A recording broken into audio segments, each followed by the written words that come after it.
तो वापस आ चुका है एनिमे नेटवर्क। अच्छा गया बहुत अच्छा सॉरी बट बहुत टाइम से वीडियोस नहीं आ रही थी क्योंकि मैं दूसरे भी प्रोजेक्ट्स पे काम कर रहा हूँ।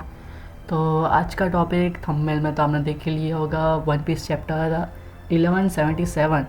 पहला तो चैप्टर का नाम स्टार्ट होता है फ्यूरी, और कवर पेज पे हम देखते हैं भाभी रॉबिन को जो कि गार्डनिंग कर रही है स्क्विरल्स के साथ।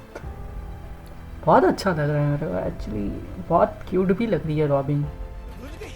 सुन सुन इधर बेटे बात सुन। तो स्टोरी की स्टार्ट होती है एल्बाफ वेस्ट विलेज से, जहाँ पे अभी भी बहुत सारे बच्चे लोग हैं उनको बचाया जा रहा है। उनके जो पेरेंट्स है वो इंजर हो गए हैं वो स्पाइक की वजह से, और बहुत सारे कांड हो रखे हैं। देन हम सेकंड पेज पे देखते हैं तो cool night giant warrior pirates are fighting, मतलब वही सीन है जो जायंट पायरेट्स का जो क्रू है उसमें जो डोरी और ब्रोगी था वो तो रिकवर हो गए थे, बट जो उनकी पायरेट क्रू थी वो अभी भी डिमोनिक पावर में अटके पड़े, जिसके वजह से वो अभी भी इमू के कंट्रोल में ही है। और एक जायंट पायरेट जो कि डोरी के ऊपर वार करता है, जो कि जो भाला नहीं त्रिशूल, हाँ जो त्रिशूल होता है वो उसके हाथ के ऊपर डायरेक्ट वार करता है, जिसकी वजह से जो डोरी के लेफ्ट हैंड पे जो एक शील्ड होती है वो पूरी क्रैक हो जाती है और पूरा का पूरा त्रिशूल उसके हैंड के अंदर घुस जाता है। फिर हम देखते हैं हजरुद्दीन को जो कि डोरी फ्रॉगी के साथ होता है और खुशी खुशी बोलता है कि shame on you dam idiots. वाह भाई, ये हजरुद्दीन लॉकी का ब्रदर बहुत अलग है। पहला तो जो एक मंच पे वो घिरा पड़ा था ड्रेस में, आपको पता होगा कि लूफी ने बस एक ही सेकेंड गियर वाले पंच में उसको नॉक। नेक्स्ट पैनल में हम देखते हैं चॉपर ग्रुप का जो सन रिलेंस में है, और वहाँ पे बहुत सारी चिल्लाने की आवाज़ आ रही है, और वहाँ पे हम गबन देख सकते हैं, चॉपर देख सकते हैं। दैन हम लोग काशी को मेंशन कर सकते हैं, काशी देख सकते हैं जो कि उन लोगों को उनको लोगों को बचा रहा है। ओके सॉरी बचा रहा है। चॉपर बोलता है कि यू गोना फाइट, तो काशी भी अपने दोस्तों को मारने पे बहुत डर लग रहा है और बोलता है it's impossible we win fight with friends for ever, I can't hurt them, मतलब मैं उनको मार नहीं सकता, उनको दर्द नहीं पहुंचा सकता।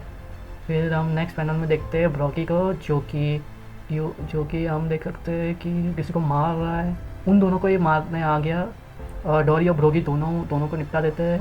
फिर जायंट ड्रम का भी एक बंदा आता है, मूव ज़्यादा बहुत अच्छे हैं, गन ग्रीन इनोकू सोरवेंते दैन किंगनाते जाइगेंटिक ड्रम, सॉरी प्रोनाउंस करने में थोड़ी वो हो रही है। दैन हम लोग देख सकते हैं रोनोरोवा जोरो को जो कि 3 तलवार लेके उसका एक लेजेंडरी और एक नया मूव खेल रहा है जो कि 3 स्टाइल स्वॉर्ड रेग और मेगा फ्यूरी। और हम देख सकते हैं कि जो जायंट होता है उसके छोटे छोटे पीस हो जाते हैं बीच में से ही, और बहुत ही ज़्यादा मैसिव उसको डैमेज पड़ता है। देन हम लोग चॉपर का भी एक फॉर्म देख सकते हैं, वो जो कि हम लोग ने एनिस लॉबीज में देखा था, जायंट चॉपर वाला, वो भी पंच करता है जिसकी वजह से जायंट नॉकआउट हो जाता है और उसकी जो demonic power. Outside the owl library के बाहर देखते हैं जहाँ पे किलमगढ़ का जो सर होता है वो काट दिया जाता है, और जो उसका सर होता है वो जिम्बे के हाथ में होता है, और बाकी के पुर्जे फ्रैंकलिन किंग जो होता है उसको समेट के बांध के रखता है। तो हम लोग आगे के पैनल्स में देखते हैं जो लूकी होता है वो दिखता है हमको नीका के साथ, मीन्स मंकी डी लूफी के साथ, और जो जिम्बे होता है वो बोलता है सी किंग जैसा इतना बड़ा, मतलब वो जो फॉर्म बोलता है लोकी की उसकी बात कर रहा है। दैन सांजी समझ जाता है कि ये वही है लूकी जो कि नीचे जो हेल लेयर्स में था वहाँ पे कैद पड़ा हुआ था। तो हम नामी का गुस्सा वाला चेहरा भी देख सकते हैं जिसकी वजह से जो लोकी के ऊपर जो खिलहरी होती है उसको शांत करता है लूफी को, जो कि बहुत क्यूट मोमेंट लगता है, बहुत क्यूट है वो भी। फिर लूफी लोकी के ऊपर चिल्ला के बोलता है कि you got me in trouble Lockie. तो ये बात सुन के लोकी बहुत गुस्से में आ जाता है और जो लूफी के ऊपर एक बीम फायर करता है जो कि बहुत ही कूल है और बहुत ही मैसिव है। तो वो तो समझ नहीं आता लूकी को कि ये लाइटनिंग अटैक है तो उसके ऊपर वर्क क्यों नहीं किया। तो जिनको नहीं पता उसकी बात कर देता हूँ कि स्काई पिया के आर्क के दौरान उनको पता चलता है कि लूफी का जो रबर बॉडी है, जो रबर एलिमेंट है, उसके ऊपर कोई इलेक्ट्रिसिटी काम नहीं करती और उसी वजह से वो गॉड एनल को तक बीट कर पाया था। और ये वाला मोमेंट हमको वही फोर शेडो करता है, बट लोकी को पता नहीं होता कि उसकी जो बॉडी है लूफी की वो रबर है, जिसकी वजह से वो यही मानता है कि इसके ऊपर लाइट का इफ़ेक्ट ही नहीं पड़ा। दैन हम सेंटर ऑफ ब्रांच 8 ब्रूक के जो ग्रुप्स है वहाँ पे देखते हैं। वहाँ पे जो ब्रूक एंड उसाब है बहुत ही गंदी हालत है और उसाब एक ऐसी लाइन बोलता है जो कि मेरे को बहुत पसंद आया कि true warrior do not run. भाई उसाब का ये वाला आर्क, ये वाला जो सीन है मेरे को बहुत अच्छा लगा, क्योंकि एल्बाफ के बहुत टाइम हो गया, क्योंकि उसाब का एक भी कोई जेंटल आर्क नहीं था जो कि हम बोल पाए कि गॉड उसाब इज़ गॉड उसाब। तो इसी मोमेंट का हम बेसब्री से इंतज़ार कर रहे थे। उसाब अपना एक लास्ट मूव खेलना जाएगा, आई थिंक सो, मेरे को लगता है। और हम देखते हैं गानको सॉरी ईमू को, जो कि बहुत ही ज़्यादा अग्रेसिव हो जाती है। देन जो उसाब है उसके ऊपर एक एम दागता है और उसके ऊपर फायर करता है। The warrior of Elba fight with their own sword and shield, they put their own lives on the line. ये भी बहुत अच्छा है। और ये नेशन ऑफ वॉरियर, मतलब जो उसाब है ना, वो गॉड उसाब क्यों है इसी पैनल से हम जान पाए, क्योंकि वो डायरेक्ट ईमू को चैलेंज कर रहा है, डायरेक्ट ईमू को शूट कर रहा है अपने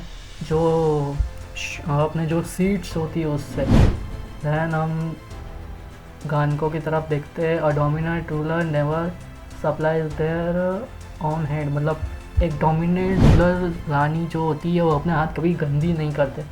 तो उसाब अपना स्कल बॉम्ब ग्रास फायर करता है जो कि बहुत ही मैसिव ब्लास्ट होता है।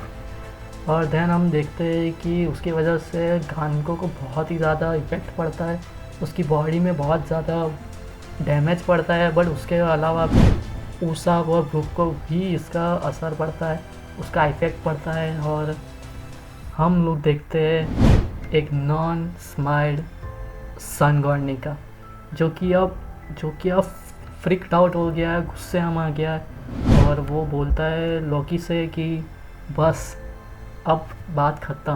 और पैनल के लास्ट में हम देखते हैं कि नीका नीड जो सबमिट ऑफ पर्शी, the battle shall divide the world, मतलब नीका और जो नीड जोड़ की जो फाइट होती है वो वर्ल्ड को 2 पार्ट में डिवाइड कर देगा। और मेरे को लगता है कि ये कुछ फाइनल आर्क की मेरे को हिंट लग रही है, क्योंकि ऐसा कुछ हो सकता है फाइनल आर्क में, फाइनल सागा के फाइनल वन पीस के सागा में। और मैं मानता हूँ कि ये भी जो बैटल है वो वर्ल्ड को 2 पार्ट में डिवाइड कर देगी। वैसे भी 2 पार्ट में डिवाइड है ही, वैसे भी एक पायरेट की और एक वर्ल्ड गवर्नमेंट की। तो ये था आज का वन पीस का चैप्टर 1177 जो कि मेरे को बहुत अच्छा लगा। मैं 10 आउट ऑफ 7.5 दूँगा इसको। और कुछ चीज़ें थी मेरे को अच्छी नहीं लगी और कुछ चीज़ें थी मेरे को वो रॉ नहीं दिख रही है जितनी हमको लोकी के एंट्री और आगे के चैप्टर्स में हमको दिखी थी। तो आज के लिए बस इतना ही। लॉन्ग फॉर्म वीडियोस आती रहेगी और मैं एक अनाउंसमेंट कर रहा हूँ जो कि हम व्हाट इफ़ सीरीज़ ला रहे हैं। अगर आपको कोई सा भी कैरेक्टर के बारे में व्हाट इफ़ करवाना हो या तो इस सिचुएशन पे वो क्या रिएक्ट करेगा, व्हाट इफ़ वाली जितनी भी पॉसिबिलिटीज़ है वो हम फिगर आउट कर देंगे। तो अगर आपको अच्छा लगे तो लाइक करना और शेयर कर देना अपने दोस्तों के साथ, वन पीस आर्मी के साथ शेयर कर देना। और तब तक के लिए बाय।